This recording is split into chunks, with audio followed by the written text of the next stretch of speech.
Hello everyone, this is Naomi and welcome back to Naomi's Bookshelf. Today I am coming to you with my October TBR, so that includes Victober, which is hosted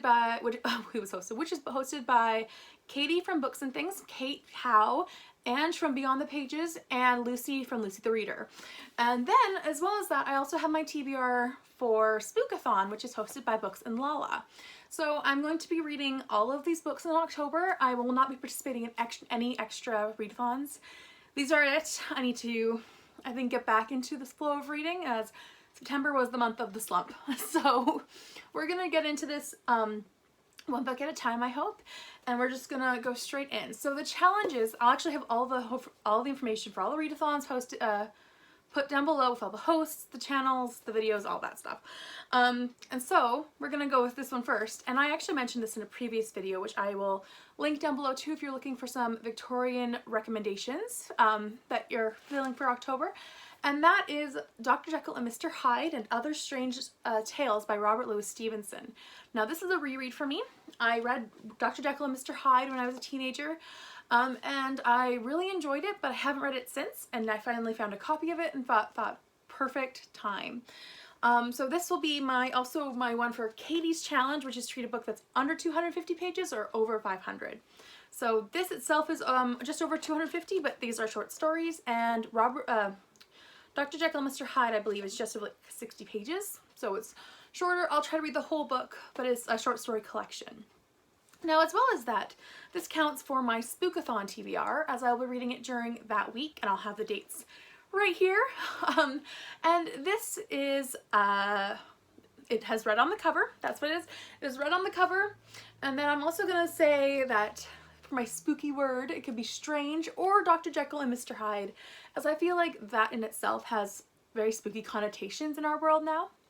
And the other prompt it fulfills for Spookathon is that it's not a format I typically read, or not something I'm comfortable picking up, as I don't read a lot of short stories. I really struggle with them, and I'm hoping that this one's a good one. So it's not one I'm comfortable with all the time, and I'm excited to pick this up and try something outside of my genre. So I'll be reading this during the week of Spookathon.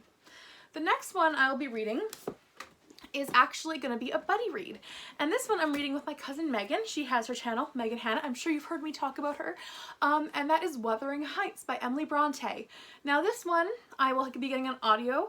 I can't remember the actress's name, but she plays Anna in Downton Abbey, and this is going to count for my challenge from Ange, which is to read a female author, and one I have not read before.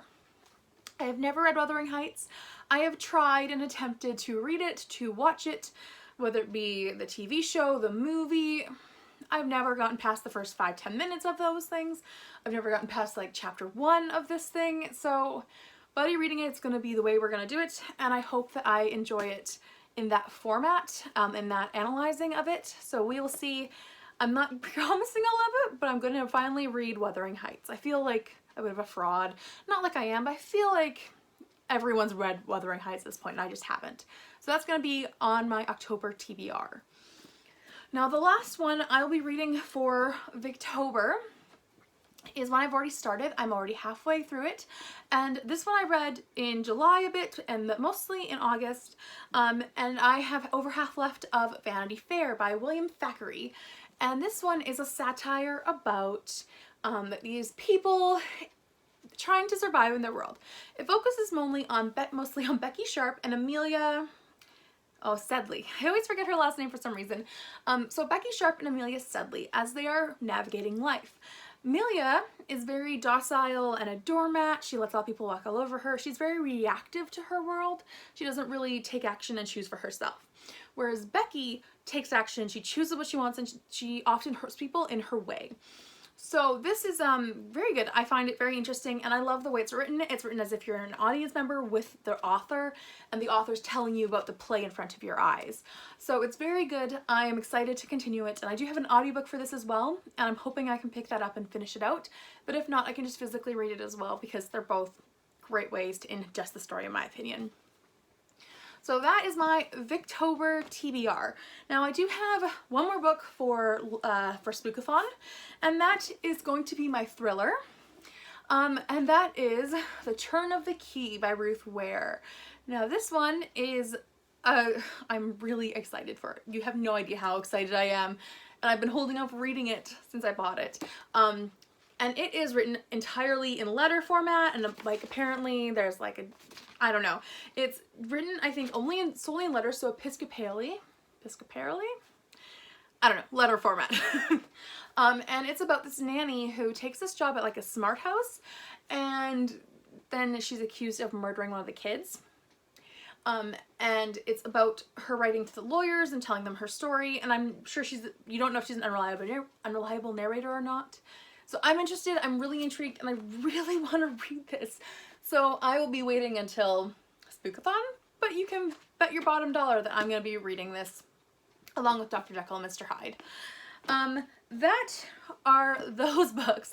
Now I have one more book club book which I know about now. One of my book clubs, we choose a book like October 1st, so it's hard to put it in a TBR.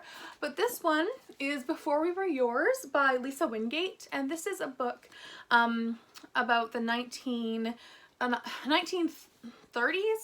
I have another book about it, and that is The Pink Bonnet, and it's about the crime spree. So this is the same concept, same storyline. This is told from the perspective of the children as they're living, I think, in an orphanage waiting to be adopted. Basically, the whole crime spree happened, and this one takes place from the mother's perspective mostly.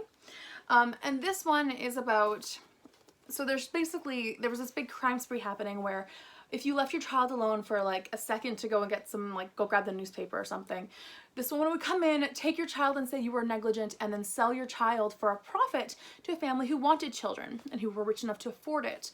So this was a big crime spree that happened. This woman got away with it for years. It's true.